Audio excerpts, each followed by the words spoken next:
지난주에 어느 집사님으로부터 장례 예배를 준비해 주셨으면 좋겠다는 소식을 들었습니다. 이분은 한인교회나 한인사회와 관계를 맺지 않고 홀로 지내시다가 임종을 맞이하게 된 분인 것 같습니다. 너무나도 안타까운 마음이 들어서 제가 그렇게 해드리겠다고 말씀드렸는데 마침 이분이 오래전에 천주교를 나가셔서 천주교의 신부님을 모셔서 임종예배를 드리는 것 같습니다. 저는 이분의 임종을 맞이한다는 소식을 들으면서 많은 생각을 해보게 됐습니다. 사람이 가장 선해지고 가장 정직하게 될 때가 언제인지 아시죠? 죽을 때. 사람은 죽을 때 모든 것을 내려놓고 모든 것을 용서하고 죽을 때 모든 것을 회복한다고 합니다. 왜 살았을 때 안 되는지 모르겠어요. 요즘 한국에서 심심치 않게 접하는 뉴스가 고독사라는 단어입니다. 예전에는 한국 사회에서 고독사한 사람들에 대한 뉴스 보도가 아주 크게 보도됐거든요. 그 정도로 쇼킹한 사건이었어요. 아니 우리 사회가 이 정도로 삭막하고 각박해지는가? 이런 생각을 하게 됐는데 요즘은 하도 비일비재하다 보니까 고독사한 사람들의 그런 뉴스들이 일상이 되어버렸습니다. 이 고독사한 분들이 알려지게 되는 것은 주위에 아는 사람들이 없어요. 그 연락이 안 됨에도 불구하고 누구도 궁금해하지 않다가 이분이 돌아가신 지 오래돼가지고 부패한 냄새가 나게 될 때 이웃 주민들이 신고해서 소방대가 출동하고 해가지고 고독사인 것을 알게 된다는 것입니다. 참 슬픈 현실 아닙니까? 인간은 사회적 동물이라고 말하죠. 사회적 동물이라는 것은 무엇입니까? 인간은 사회를 이루면서 함께 인간과 인간, 그 인간이라는 단어가 사람과 사람 사이 아니에요? 인간은 사람과 사람 사이에서 함께 더불어서 살아가도록 하나님께서 그렇게 지으셨거든요. 그런데 문제는 인간이 사회를 구성하면서 살아간다는 말이 여러분 쉽습니까? 쉽지 않아요. 사람과 사람이 함께 모여서 살아간다는 것은요, 에너지가 소모되는 일이에요. 자기 혼자 그냥 주어진 대로 살아가는 것은 편합니다. 구태여 신경 쓰지 않아도 돼요. 그러나 사람과 함께 살아가는 것은 그만큼 에너지가 필요하고 관계성도 있어야 되고요. 함께 상대방을 이해하고 인정해야 함께 더불어 살아갈 수 있게 되는 것이거든요. 백인백색이라는 말 있지 않습니까? 100사람이 모이면요, 100사람이 다 달라요. 그 100사람이 다 다른데 다 자기 목소리를 내요. 백인 백마대입니다. 그래서 모든 공동체가 힘들고 어려운 것은 다 자기 목소리를 주장하고 자기 방식대로 만들어지기를 원하는 거예요. 그러니까 상대방도 내 식으로 만들어질 때 안정감을 느끼는 것처럼 그렇게 살아가지 않습니까? 저는 오늘날 이 세상 사람들을 한마디로 표현한다면 화가 나 있다 라고 말씀드릴 수 있을 것 같아요. 옛날에 개그 프로 중에 한 사람이 말 한마디 안 하고 뜬 사람이 있어요. 그 사람은 개그 프로에 나와서 사람들이 뭔 말을 하면 주머니에 손을 넣고요, 인상을 써서 가만히 쳐다보는 거예요. 이렇게. 근데 이 사람이 그거로 시트를 쳤다고요. 와서 한마디도 안 했는데 그 사람이 인기인이 됐어요. 왜 이 사람이 그렇게 인기가 있게 됐을까? 우리 마음을 대신 표현해줘서 그런 거 아닐까요? 이 세상 사람들은요, 다 화가 나 있어요. 뭐 말을 해도요, 저 자신도 그렇고 톤이 올라가요. 뭐든지 신경질적이야. 그러니까 이렇게 인상을 항상 써요. 그래야 자기 존재감을 누가 알아주는 것처럼 생각을 하고. 세상이 내 뜻대로 움직여지면 얼마나 좋을까요? 자식이 내 생각대로 자라준다면 얼마나 좋을까요? 인생이 수학 공식처럼 딱딱 A 플러스 B는 C다라고 그렇게 규정되는 것이 인생이라면 얼마나 편할까요? 근데 중요한 것은 인생이 내 뜻대로 되지 않아요. 그럼에도 불구하고 우리는 함께 더불어 살아가야 된다는 사실이죠. 저는 우리 세계민교회 성도님들이 적어도 인생을 살면서 사람과의 관계 속에서 상처받아서 여러분이 아파하면서 혼자 자기 안에 감옥에 갇혀서 그렇게 쓸쓸히 죽음을 맞이하는 인생은 절대 살지 말아야 된다. 제가 예전에 그 학창시절에 불렀던 노래가 그거예요. 혼자 살아라, 남자는 모두 늑대다, 혼자 살아라. 2절은 그래도 여자는 모두 여우다, 혼자 살아라.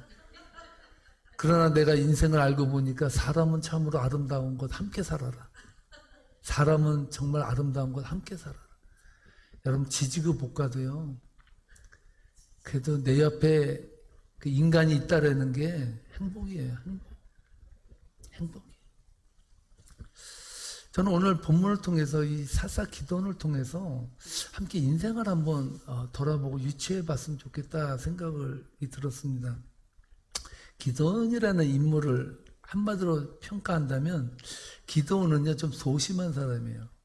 하나님께서 너를 불렀다고 하고 너를 미디안의 그 소나기에서 너의 백성들을 내가 구하게 해주겠다라고 약속했음에도 불구하고 기도는 맨날 의심하는 거예요. 그래서 하나님께 맨날 딜을 해요. 그러한 기도원인데요. 기도원이 한 가지 잘한 게 있었어요. 오늘 저는 여러분과 그것을 함께 살펴보고자 하는데요. 3절 말씀에 보면요. 기도원이 이렇게 말을 합니다. 우리 다 함께 3절 말씀은 함께 읽어보도록 하겠습니다.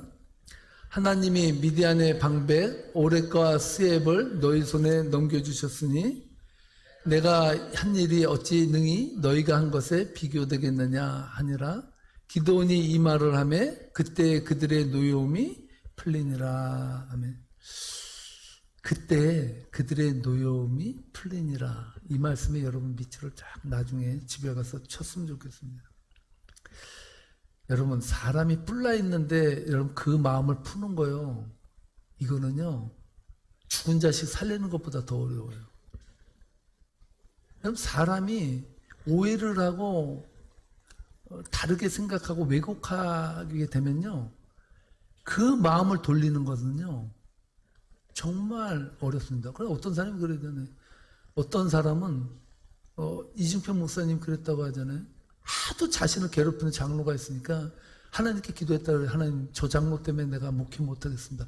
저 장로를 빨리 데려가 주시옵소서 이렇게 기도했다는.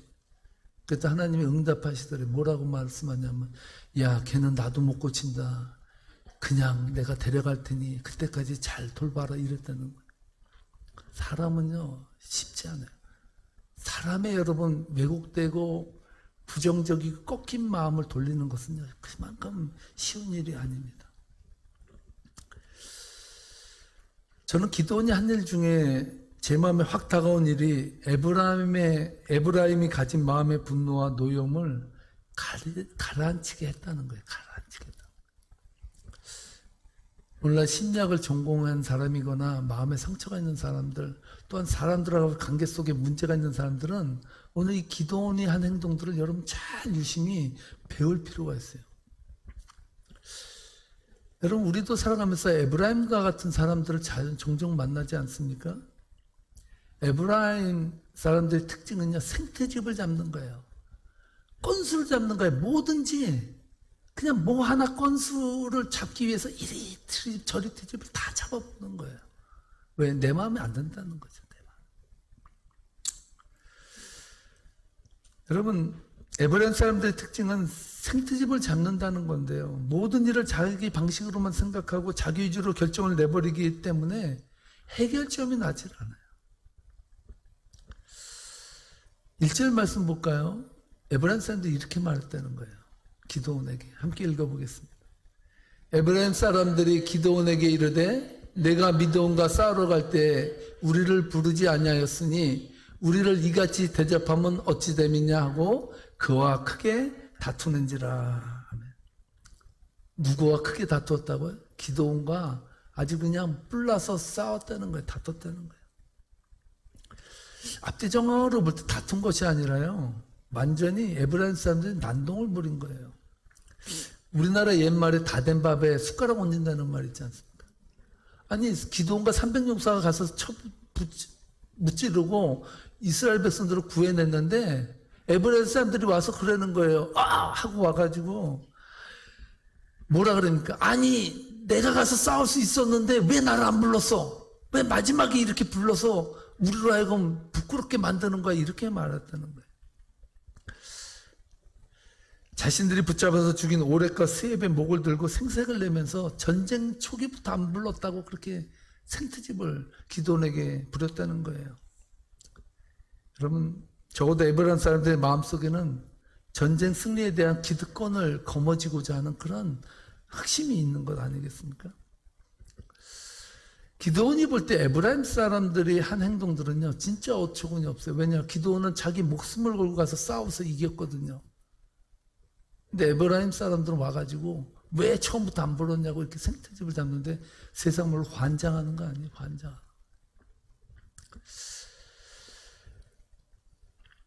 에브라임 사람들은요 족보가 있는 민족이에요. 사사기 12장 1절에 보면 입다가 전쟁에서 승리하고 돌아왔을 때도 똑같이 따져요. 12장 1절 말씀 함께 읽어보겠습니다. 사사기 12장 1절. 에브라임 사람들이 모여 북쪽으로 가서 입다에게 이르되 내가 암몬 자손과 싸우러 건너갈 때 어찌하여 우리를 불러 너와 함께 가지 아니하였느냐? 우리가 반드시 너와 내 집을 불사르리라 하니. 똑같아. 안 변해. 에브라임 사람들은 기드온에게도 따지되 똑같이 입다에게도 왜 우리를 안 불렀냐 이런 거 맨날 그래. 맨날 환장하는 일이죠. 입다는요 기드온과 달랐어요. 입다는 등지를 나가지고 2절로 4절을 보면 이렇게 행동합니다. 함께 읽어보겠습니다. 입다가 그들에게 이르되 나와 내 백성이 암몬 자손과 크게 싸울 때 내가 너희를 부르되 너희가 나를 그들의 손에서 구원하지 아니한 거로 나는 너희가 도와주지 아니한 것을 보고 내 목숨을 돌보지 아니하고 건너가서 암몬 자손을 쳤더니 여호와께서 그들을 내 손에 넘겨주셨거늘 너희가 어찌하여 오늘 내게 올라와서 나와 더불어 싸우고자 하느냐 하니라. 입다가 길르앗 사람을 다 모으고 에브라임과 싸웠으며 길리앗 사람들이 에브라임을 쳐서 무찔렀으니 이는 에브라임의 말이 너희 길리앗 사람은 본래 에브라임에서 도망한 자로서 에브라임과 므낫세 중에 있다 하였음이라. 아멘. 있다는 성질나 가지고 에브라임 사람들 길리앗 사람들과 함께 해서 그냥 모조리다 그냥 죽여버린 거예요. 간단하잖아요. 죽이면 끝나요. 뭐라고 반대하고 부정적으로 말하고 비난하고 꼬투리 잡는 사람들은 그냥 죽이면 끝나요. 죽이면 끝나요.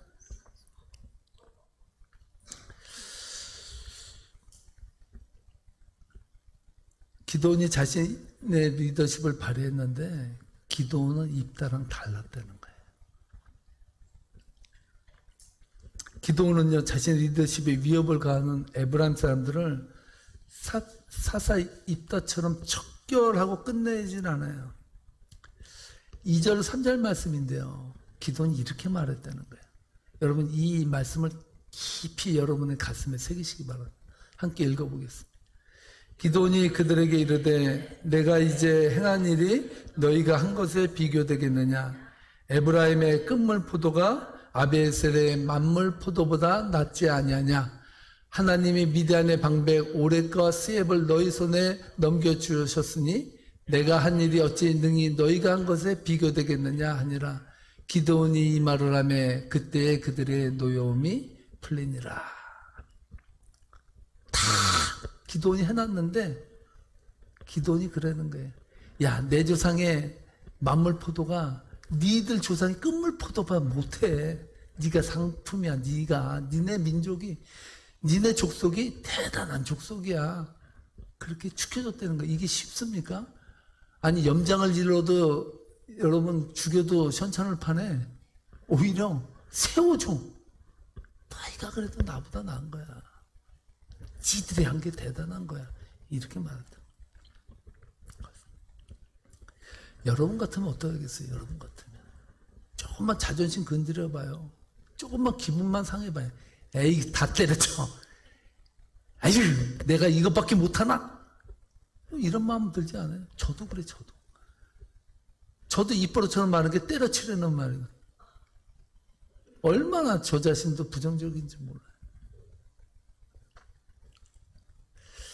여러분, 하나님의 일을 많이 하는 성도들이 조심해야 돼요. 왜냐하면 자신이 한 일만큼 보상이나 대우나 이런 것이 오지 않으면요, 세상 말로 시험 들기 딱 맞거든요. 오히려 안 하는 사람은요, 안 하니까 그냥 아무 말도 안 해요. 하는 사람이 또 조심해야 된다니까요. 오늘 사사 기도는 자신의 흠집을 내는데 혈안이 되어 있는 에브라 사람들을 어떻게 다루냐 하면은 이렇게 다룬다는 거예요. 이게 참 쉽지 않은데, 저도요, 어떤 문제를 만나거나 어떤 하나의 비난을 받거나 할 때 제가 못하는 것 중에 하나가 표정 관리예요. 저는요, 표정이 경직돼 버려요. 무슨 돌부처처럼, 돌부처라 그러면 이상하지만 예수님은 돌처럼 굳지는 않거든요. 이게 표정이 굳어서 그 다음에 뭐를 해야 될지 모를 때가 제가 많거든요. 그런데 기도는 이랬다는 거예요. 왜 이리요? 다 알면서. 당신 나보다 나아. 이게 쉽지 않대. 이거를 배워야 되는 거예요. 성도들이 여러분, 인생을 여러분 마음에 상처받지 않고 잘 살려면요, 기도원한테 배워야 된다니까. 기도원은 그랬더니 왜 이래요? 다 알면서. 거기에 또 왜 이래요? 돈까지 빌려달라고 하고. 좀 다르다는 거예요. 너무 경직하게 그것을 받아들이고 반응하지 않는다는 거예요. 어떤 사람들은 기도원을 가리켜서 처세술에 능한 사람이라고 말해요. 간에부터 썰개부터 이 말했다 저 말했다 이렇게 말하는데요. 기도원은요, 내공이 있는 사람이에요. 내공. 적어도 다른 사람들이 어떠한 비난을 하든지 자신에 대해서, 자신의 생각에 대해서 자존감을 가지고 넉넉히 받아들일 수 있는 내공을 가지고 있는 사람이 기도원이에요. 절대로 작은 사람이 큰 사람을 못 품습니다. 큰 사람이 작은 사람을 품을 수는 있어도요, 작은 사람이 큰 사람은 절대 못 품어요. 기도원은요, 자신을 자학해서 그래, 나같이 못난 민족이, 나는 못난 집안이야, 너는 낫지, 이렇게 한 것이 아니에요.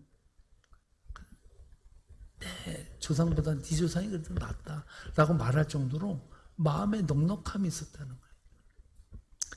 요즘 세상 말로 말하면 자존감이 센 사람이에요. 자존감이. 누가 나에 대해서 비난해도 내가 아닌 거예요. 당신이 말하는 그 존재는 나가 아니라는 거예요. 그 정도의 마음을 가지고 살았던 사람이 기도원이라는 거예요.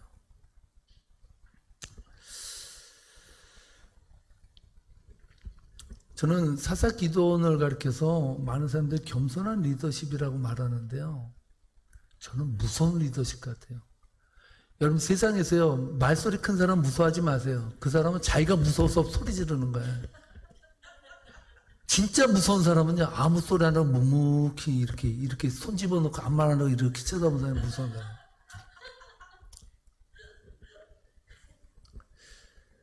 기도는요, 정말 무서운 리더십을 가진 사람. 자신을 낮추는 것까지는 그렇다고 해도 자신의 조상까지 들먹이면서 상대방을 높여줄 수 있을 정도의 내공을 가졌다는 것.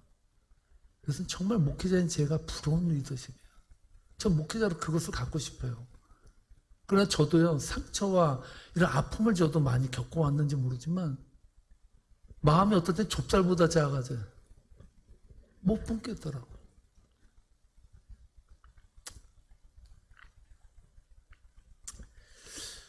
저는요, 사람은 태어나면서 이마에 자존감이라고 쓰고 태어난 사람 한 사람도 없다고 생각해요. 기드온이 이러한 내공을 갖추기까지 하나님은 기드온을 얼마나 깎아가셨을까? 하나님은 그를 얼마나 단련시켰을까? 그 자신이 하나님의 사랑받는 존재라는 것을 가슴 깊이 느끼도록 하나님은 그를 얼마나 안아가셨을까? 이런 생각을 해보게 됩니다. 어느 목사님이 은퇴하면서 이런 말씀하셨다고 해요. 저는 성도님들이 불같은 믿음으로 자기의 집을 팔아서 하나님께 바치는 사람도 봤다고. 근데 자기는 여태까지 평생 목회하면서 자기 성질 빼다가 하나님 앞에 바친 사람은 아직 한 번도 못 봤다고. 그만큼은요, 인간은 자기라는 것에 강한 애착을 가지거든. 그걸 자존심이라고 생각하고요. 그것을 목숨 걸고 지켜야 자신이 존재감이 있다고 생각해요. 근데 믿음은요, 믿음은, 따라하시기 바랍니다. 믿음은 버리는 것이다. 버림은요, 하나님이 주셔요. 내가 인간의 마음을 버리면요, 하나님은 하나님의 마음을 우리에게 주셔요.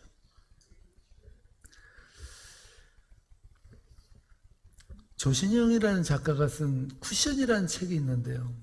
이 책의 내용은 할아버지가 막대한 유산을 남겼는데 이 유산은 문제를 푸는 자식에게 준다고 그랬어요.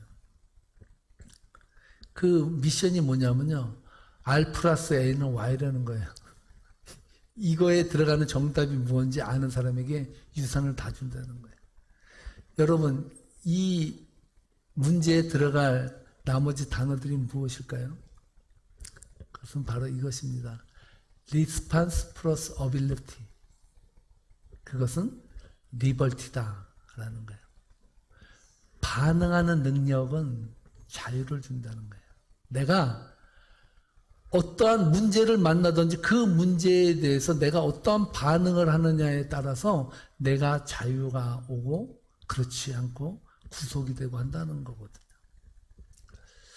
고난과 역경이 인간에게는 누구에게나 찾아옵니다. 여러분에게 문제 없는 인생 어디 있습니까? 다 문제가 있고 아픔이 있고 상처가 있어요. 누가요? 그 상처를 건들기만 하면 폭발하는 사람이 있어요. 어떤 사람은 아버지에 대한 분노와 한이 있는 사람은요, 하나님 아버지라고 부르는데 경기가 일어난대. 그 정도로 트라우마를 가지고 살아가는 게 인간이야. 중요한 것은 어떠한 자극이 오든지 그 자극에 대해서 내가 다룰 수 있는 능력을 키우면 거기서부터 자유가 온다라고 말한다는 거예요. 홍정길 목사님의 일화가 있습니다. 이분이 교회가 한창 부흥하다 보니까 이분이 너무 바빠가지고요, 노인분들이 모인 권사회에 그 회의에 모임에 참석하지 않은 거예요. 그러니까 이 권사님들이 뿔이 나가지고, 아니 우리 목사님은 젊은 사람만 좋아하나비요?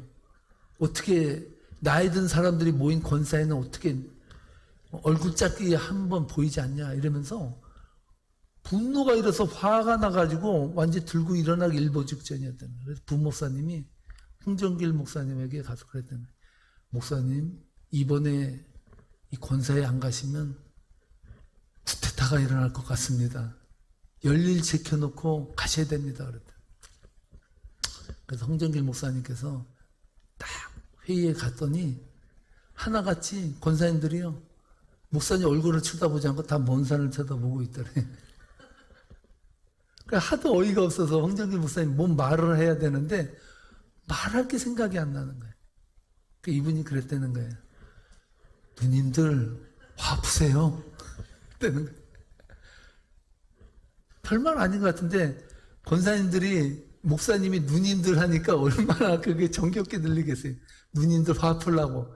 이 말을 들으니까 그 사람들의 마음이 녹아졌다는 거예요. 그래서 박수를 치고 웃고요.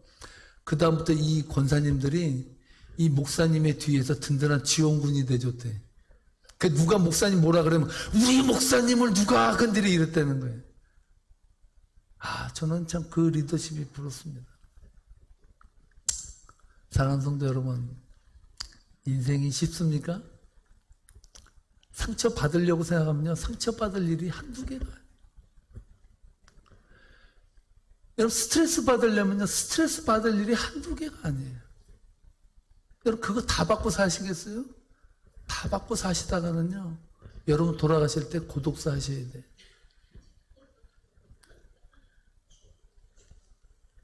여러분, 더불어 살아가야 돼요, 더불어.